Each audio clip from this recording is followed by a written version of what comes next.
Maths with আকর্ষ চ্যানেলে সবাইকে স্বাগত। আয়কর সম্বন্ধিত এই ধরনের প্রশ্ন এখন প্রায়শই প্রশ্নপত্রে দেখা যাচ্ছে।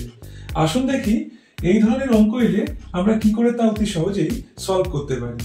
প্রশ্নে বলা হয়েছে যদি আয়কর 13% বৃদ্ধি পায় এবং আয়কর পরবর্তী আয় 7% হ্রাস পায় তবে আয়করের শতকরা কিরূপ পরিবর্তন হবে।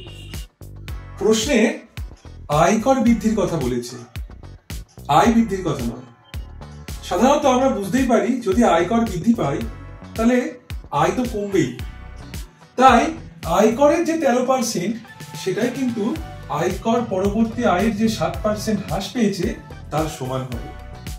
অতএব এখান থেকে আমরা বলতেই পারি আয়কর এবং আয়কর পরবর্তী আয় নিচে চলে এলো, এদিকে 7% রয়েছে, আর আয়করের 13% যা বৃদ্ধি পেয়েছিল তা এদিকে নিচে চলে এলো। এবার আমরা পার্সেন্ট কেটে দিলাম। এখন তাহলে আয়কর এবং আয়কর পরবর্তী আয়ের ভগ্নাংশে আমরা কত পেলাম? 7/13। অতএব মোট আয় আমরা এখান থেকে কি বলতে পারি? মোট আয় হলো আয়কর দিয়েছে 7 এবং আয়কর পরবর্তী আয় রয়েছে কত? 13। মোট আয় 20 ইউনিট এবং 20 ইউনিটের মধ্যে তাহলে আয়কর কত দিচ্ছে? আয়কর দিচ্ছে কিন্তু 20 ইউনিটের মধ্যে 7 এবং তার ফলে কিন্তু 13 ইউনিট আয় পরবর্তী রয়েছে।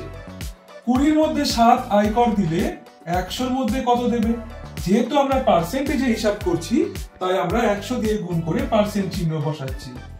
20 দিয়ে ভাগ করলে 100 কে আমরা পাই 5। অতএব 5 7 35% হলো এই প্রশ্নের উত্তর। আয়করের পরিমাণ 35%।